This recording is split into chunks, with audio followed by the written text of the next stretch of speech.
Voilà, mesdames et messieurs, chers téléspectateurs, vous qui nous suivez, nous sommes vraiment tristes d'être devant vous parce que nous venons de perdre un grand artiste du Congo. Lutumba Simaro nous a quittés depuis ce matin. Eh bien, nous nous retrouvons à Paris chez BH Musique Électronique. Voilà, pour prendre la réaction des artistes que j'ai croisés en passant. Donc, à chaud, nous allons prendre la réaction du président de musiciens ici dans la diaspora. Adio Salemba Batinyusu Baebie, na Congo, c'est quelqu'un qu'on ne présente plus. Le boss Yaki Nike, c'est artiste musicien également, qu'on ne présente plus. Et puis, nous avons Odile Lomami, artiste musicienne également. Toko Zoapé réaction nae, enfin que Baeb Sabiso Acho, qui était Lutumba Simaro, parce que c'est un monument. Donc je manque même le mot, je manque même de qualificatifs pour la Lutumba Simaro. Donc nous sommes avec eux, nous allons essayer de parler un peu de Lutumba Simaro, de remémorer à chaud les souvenirs de Lutumba Simaro avec ces deux grands artistes. Président Dio Salemba. Bonjour, bonjour, bonjour. Maintenant, en fait, mon humanité. Yosa Kinshasa, Kinshasa, Paris, monde entier. Vraiment. Malgré tout, écoutez, dans l'air à Passy. Il y a Passy. Tolalité na tongo tango babengi ke kulutu atiki biso na ezaki Passy quoi. J'ai moi Passy et puis na vérifier na ndima ite ndenge za kaka. Na diamant noir benginga to bengene makoso président Nibouma nde a confirmé nga vraiment et puis makoso. Donc yo soko confirmé c'est que les appelés solo Lutumba Simaro atiki biso. Oui. Kuluta tiki biso leo na tongo azali na hôpital ya Broca hôpital na Brocan donc la porte d'Italie donc Kuluta belaki mais c'est pas la première fois qu'on est à l'hôpital azali koya azaroya azozonga azali même na côté à Caen na ba chankembo tozo landaye na docteur Akula tozo notala eti et Pazara. Il y a au moins 400 mètres, 600 mètres de Paris, quoi. Toujours nous rendre visite. Tina, docteur Akoula, mon frère. Toujours qu'on l'a allé ici, Kazaki, dans l'hôpital. Et tout le temps, toujours, on a chacun bout. Et pas à l'hôpital, en tout cas. Et même les Kinshasa via Benga, toujours. Ah, président, on est toujours dans la peine, dans le numéro, toujours à Bengaka. Président Talaboye, donc. Ce qui a commis direct à Bengama. Donc vraiment, Kuluto, Totikala Naye, de bon cœur. Quand on est vraiment, on a perdu encore un grand, on perd des sous. Moko Yaba, Oiba, Salabiso Ketozala. Donc, Sotozana, Kulutu, c'est parmi Kulutu, Sozana, les Kamboaté, les menus. Et puis, bon conseil toujours. Et puis, au moins, c'est un parolier, c'est un poète.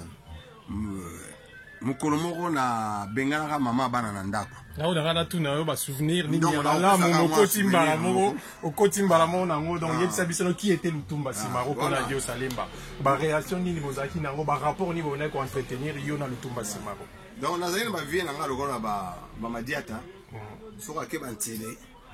Tango zozonga sombelinga kwanga bandunda ba maboke ayeko tikela ngana pale. Parmi la vie za ko ba vie Lutumba. Il y a Zaki, Sokala Mukina Tongo, il y a Zoninga Mercedes 200 ancien modèle, il y a jaune. Alors, Tambo Namanda, on a vu tout. Soit la Mukina 6 heures, à Kepa Nyoka Longo, à Kepa Papa Wemba, à Yepa Nangai, Soka Yaya, le so maintenant, Tambo na Tongo na Banda, on a bino boye. Sona Tamanda, on a Tongo, pour Naïki et Nazana Balek, qui n'a pas Fanzarate. Alors, Tambo Namanda, on a vu tout, Balek yo Yayeko. Mukolomoko na Bengana qui, quand je disais, na Bengana qui maman Bana, Nandaku. Alors, à Kende Gota la président Nyoka, na ba musiciens na kotika na kipwanza ba musiciens wa ndio bengana na répétition. Après, l'air na longue na zungu ndako na moni vie aye na voiture, aye avandi, na garder le roi. Eta que poète alobi na nga. Oyebi mwasi aza kwa libata, ba mama bo skizenga ko. Alobi mwasi aza kwa libata. Soko ninyo landaka makamnyo so libata sala kana tongo.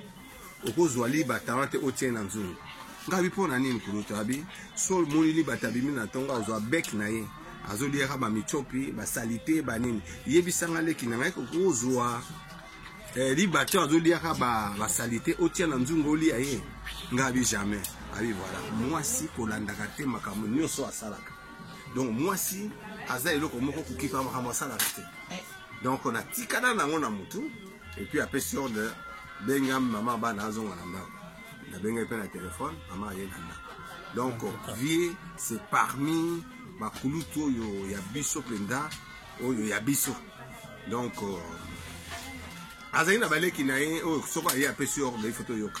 Mais est-ce que c'est conflictuel pour les lobes, artistes et musiciens, quand polémique, tout ça, on a dit non, on a tant à Lutumba Simaro. Est-ce que Lutumba Simaro azaki polémiste? Est-ce que c'est conflictuel? Non, dans le temps, musique est qui concurrence royale. Les gens nous avons allé qui n'ont boss, tu vois, nous avons allé voir. Les autres, ils ont un système. Ceux qui n'ont pas se présenter na voyé bananze moi en bois qui est là. Mais jamais comment on finit dans la télévision. Ben, en tout cas, tu vivant à côté. Manque à respect. Manque à respect. Au monde même, il y a un sous au monde qui banzembo bazali ko betana ezala tabulei na franco. Jamais il y a baswana. Bazali toujours ko betana kana banzembo. Et ma casse ko na moralité. Moralité et puis ba kokuta na bazali sikamo. C'est pas comme de l'eau. Ma génération balé qui n'a biso. Donc pour battre qu'à disque il faut voir ça la polémique. Il faut pas fingana. Et puis je suis même devant Henri BH, ceux qui au métier au suivre un peu ma vente il y a disque. Hein? Au moins au retour à Henri, bah disque le te kamaka quoi biso bato akala. Parce qu'il y a des paroles, il y a des messages, des anciens succès comme ça. Donc, tous les gens ont un message. Mais je suis comme même musique est comme un moko. Ma kelele, animation, ndombolo, il n'y a plus de paroles. Il n'y a que des bêtises, des sottises. Donc, il n'y a pas de message. So, tana lera kana. So, fait le kumbanga malembe. Nazali papaya bana sambo. Message. Même ceux qui, baro yemba, ngavjele, yipsanga, abi sensi repeki sibiso. Yemba temenga na koyemba la bivio yembe abi o balabala nzela balabala chemin kolukato yeba nana lekaki liboso nana koleka sima après abi vieni abi o kaseleki te soki mwasi kolukate nana zaki kolo mwasi na liboso to na sima mais yemba ki déjà edeki donc ça veut dire et puis ezate que na ndenge mozo gêner na matoi neti ya lelo ça passe ouais mais tous on a likambo ya Lutumba Simaro quelle est la chanson oh lelo boye tango yoki ke Lutumba akufi nzembo ni mabele oyo kanso Lutumba Simaro te sur le Lutumba aza bibliothèque o ndenge moko alobaki tango tabule akufi alobi tabule atikeli bana bibliothèque boyemba etikali libela eza lokola vie Lutumba soko landi testament message mabele ndenge de lo akufio mabele mokolo na kukufa kake kobeta chitatima olobelaka maloba na ngai ya suka moto na nga bakamata basala monima soki mopaya ye andemela ye sango bambanda bakosepela mwasi nga na tiki bineli bakoloba ye busaka lofundo elele ya soso matanga te alanga nzembo alanga ma c'est un peu ça donc banzembo nyonso ya Lutumba so olandi mbongo kaka mbongo neti mamba nzembo ne ya mamba so olandi pena nzembo ya mamba ngako naza na ndeko ya mobali te donc so olandi banzembo nyonso bamonzo bambongo bakadima il y a un peu tout. Donc, testament. Donc, c'est la personne qui a composé plus de chansons dans l'eau que jazz, dans l'eau de. C'est Lutumba. Dans l'eau de. Plus de nombreuses chansons, c'est Lutumba. Ok. Donc, il y a le président Dios, l'État Toye Bappé, vraiment, 5 000 bako réservé dans mon monument d'Engwana. Tous les boss, il y a qui niqué ses réactions, à chaud, sur la disparition de Lutumba. En tout cas, dans le minute, il y a et si comme pas lobby, Nazala Mignon, le très émotionnel parce que. Et puis, image baptême moko papa Lutumba Simba Sena Mai et c'est vieux qui me baptisé j'étais moi à Bandal et il m'a confié beaucoup de choses parce qu'à chaque fois moi je vais le voir pour Ben Sarabango ce qui est Cambodge quoi que ce soit na minute je manque le mot mais que son âme repose en paix mais tout tikali na bibliothèque banze monu savait Simaro eza bibliothèque ba musuma ko ba pasteur ba bongwama likolo banze mo vie Simaro. On a des témoignages. Donc, on a un wati, pakakuta kati. Donc, on a souki awa, na émotion d'abord. C'était un papa, collègues et puis nyonso. Voilà. Tous on peut chanteuse Nabiso, Odile Lomami, et pas sa réaction là. C'est la révélation de l'année. Donc, Yewana Mikolo, parce que Aouti Koussala souk un album avec tous les stars. Il y a Congo quoi. Donc, Maman Yem Toazo Mata Mikolo en flèche. Ok. Odile Lomami, Torozoyo. Tranquillement, calmement pendant l'album nayo, mais les a plus pour Lutumba Simaro. Yebisa biso, est-ce que yeba Lutumba Simaro? Oyoka banzembo naye, moni message ni okopé ça, les lobo na disparition Lutumba. Mais avant tout na loba, azamo na Seskin.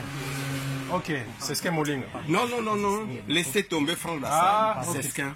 Oh ya ok, chacun. C'est qu'ayebi wana papa naye, donc azamo na chacun. Et puis Franck Lassa. Sans oublier vieux Cheikh Lola. Cheikh Lola.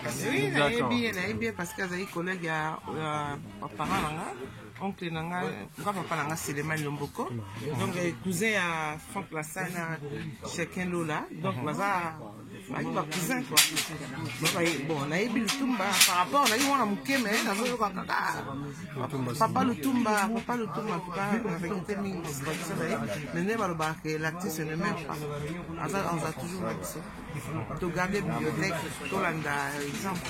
Voilà. Alors banzembo Lutumba banda olobelo nini parce que lelo yo poza na kati ya likambango yo pozo koma banzembo zo yemba so yo ki banzembo Lutumba ça t'inspire quoi? C'est un message pour nga mona za messagère. Ngaka banzembo na ngeza plus le message. Donc na mona za ngino kolanga na ndilo kona yi. Ça messagère. Le cause la chanteuse tozo moi capé la juste quand un moment Lutumba o yo à l'esprit pendant okanisa yi quoi. Ma belle Mokolo na kukufa kake kobeta. Oh ya yebi yango parce que aza trop mindele akola na poto aza trop mindele aza na côté à poto donc aza trop mindele quoi. So le bina ye manzemba riana oyoka ke likolo. Bon lelo tozaka mama vie Lutumba. Alors président Dios poto sukisa un artiste à monument ya ndenge wana watiki biso. Yebisa biso Congo ba réservé nini na bobsek na ye. Et ça la mandenge nini selon yo souhait vos alani. Donc vie Lutumba lobaki na kosenga na ba congolais bana nyonso mboka na ba Congo Brazza Afrique mobimba nalingi bapesa nga mbongo na nga tango naza na bomoi nali ya mbongo na nga na boyi tango na kokufa bosalela nga ba cotisation. Concurrence à ma cotisation. Bosa la concurrence à ma cotisation ba cérémonie ya minene ne bopesa nga sikoyo. Mais namona ki mbela na yo wana batu balinga kufa te. Mais c'est le quoi to sala ki cotisation ngote. C'est le moment to sala sikoyo honneur mbenge kuruta akufi. Et puis nayebi ke awa biso na Paris toza sous l'ambassadeur te.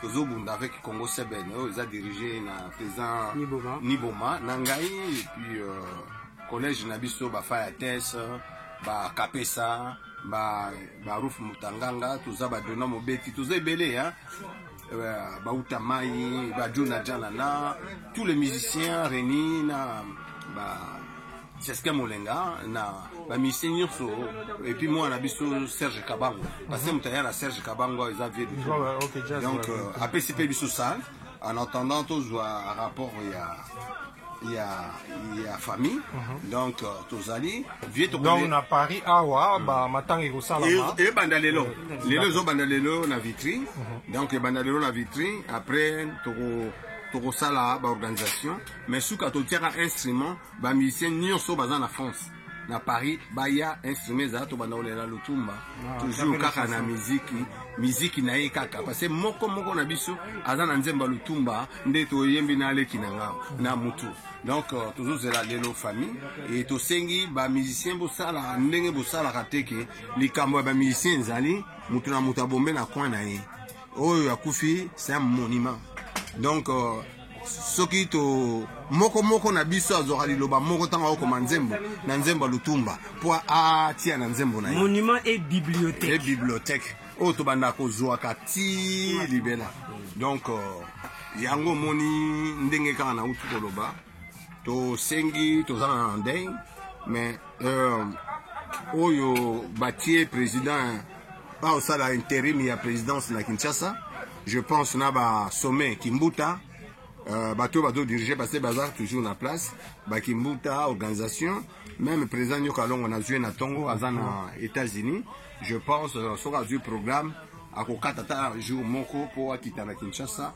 et puis azonga la tournée américaine donc total la biso nyonso s'occuper zaki makabamboka te na ningaki na accompagner.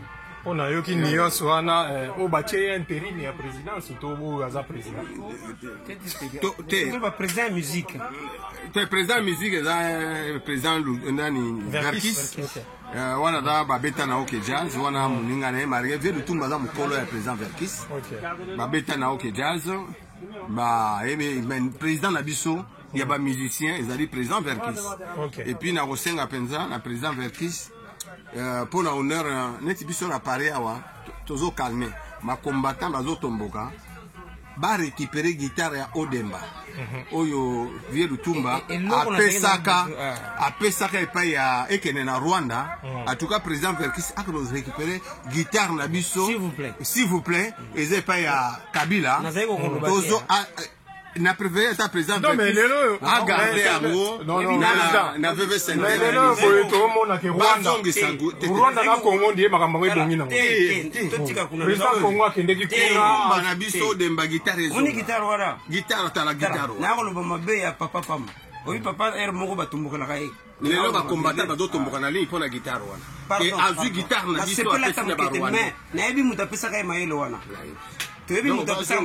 bazongisa vraiment pardon guitare na biso ezonga na maboko ya président Verkis kotia na mise na biso azongisa guitare wana eza rumba Odemba ozo comprendre dudu le biso to tombo na politique pour na kanda na politique dudu to koleka no wana na Château Rouge donc basalaki contre eloko ya faïlu mais omoni baza soki 15 personnes donc bata ya Kisekedi bazana 15 personnes donc ça dit que poto tout équipé bango et au moins c'est faillu là qui a batu ba moni nini yo moni na filmer image mais lokana na kanda na koti politique te bon avis mais yo momo moni bato bazana on dirait bande ko bango kaka donc il y a pas le kambo guitare ndefo bazong sa guitare nga seng bino so bo juri nga faillu a seng interview nga na ituza la boy pour se rappeler na lobaka na l'artiste intellectuel na salle musako ngoto torizaka sa conférence na ni et les candidats ba yoka sinon le kambo de Lutumba non nana besoin Fayulu asala interview na nga to fandi boy to suki sali kama ba droit ya ba artiste lelo botelo ba Lutumba ko fi pauvre po mutu kwa Lutumba baka ko fa mais mboka na biso li kama ba droit na yo dirige ki soneka ça ko répondre na nga na babu ya autorisé na ya oui autorisé omoni na ka o to na réaction liwa ya Simaroa a diriger soneka donc na lingi lelo lobate pona mito ko bebelete ngana ngosu na koya yazo lobanga za pembeni avec les documents au kutomsi ya éviter a diriger Soneka soki zaka na maboko na époque il a été combattu et jusqu'à ce jour mais Soneka siko mabe nango faut ba yeba ke pona ni ba bomaki Soneka il fallait pas dans les boyé ba ko ça liquidation judiciaire après mais non comme le il y a déjà pe kisibiso ngana diriger Soneka président Eli ya conseil d'administration olobi ke via kufi pauvre via kufa pauvreté ne na kotaki na kutano ba feye en devise et comment ils aient sur mbongo uti na poto ba kamati ba feye ba bombi ba changer non peut ce exemple moko on a tindaka 143 000 euros et longo na SACEM et kei na Kinshasa ba futaka 40 000 dollars à pamba ba changer na franc na ba sac ba rectifier ba papier ba tina franc ba futi ba wana Sokoda Soneka OK bon les loko wana za émission mususu parce que za ebele dede ngana oluko photo sur la maman parce que Sokoda oh biso tozaki na original ya Sokoda wana état de droit loko ta état de droit Soneka ekufate parce que Soneka na elobi soko ekokisi 30 ans soki eza na faillite bazwi ba œuvre neti ba armoire mani ba pesi na non 40 ans kutukulu pour bakisaka 40 ans na ba œuvre sociale mais soki président Dondas na kini azo ayebisa ngama Dondas soki ekokisi 30 ans société eza na faillite te bosala ensemble te reconduction tacite donc Sokoda wana yana okop mususu alors bakamata Kim kese ba œuvre na yi ba renverser ango na Soneka parce que société eza na faillite ti de lombongo na monde entier mbongo soneke ezali. Mais Sokoda même na Braza ville à Pamba, bako salata recouvrement eza reconnaître. Alors pourquoi pas vous changer bateau, vous changer ba dirigeant, vous garder kaka non. Bino bolongola non peut comment eloko ya l'état ya COP. Mais le cas que na état de droit, to kozongisa soneka normal. Non, Lutumba akufi pauvre. Akufi. Ba musicien na biso ba okufa pauvre. Mama Kelani na ba koko Lutumba ba ko récupérer. Et pourtant ba œuvre réalité la bino mo botala. Grave. En tout cas, les autres lobeli ka pour na Lutu. Mais vraiment merci mingi Doudou. Donc lobela vie ake.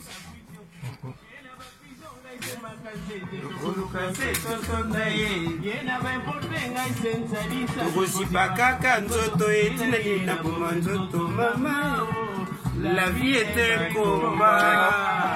Merci à suivre d'être le bagage escalator à suivre il y a spécial Lutumba Simaro donc tous la Lutumba Simaro à Paris il nous monitorer pas un grand producteur donc rien à dire écoutez un président Adio Salemba boss Yakini Kese Odile Lomami bah petit réaction à bango chaud sur la disparition de Lutumba Simaro d'être le bagage escalator à suivre.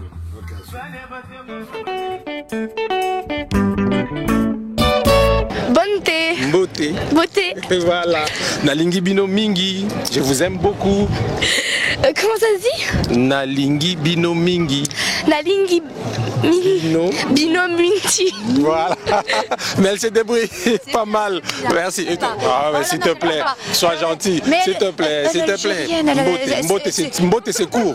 Ouais, alors redis. Mbote. Monté. Mbote. Beauté alors. Bonjour. Ça irait mieux. Bonjour. Bonjour. Bonjour. Hello.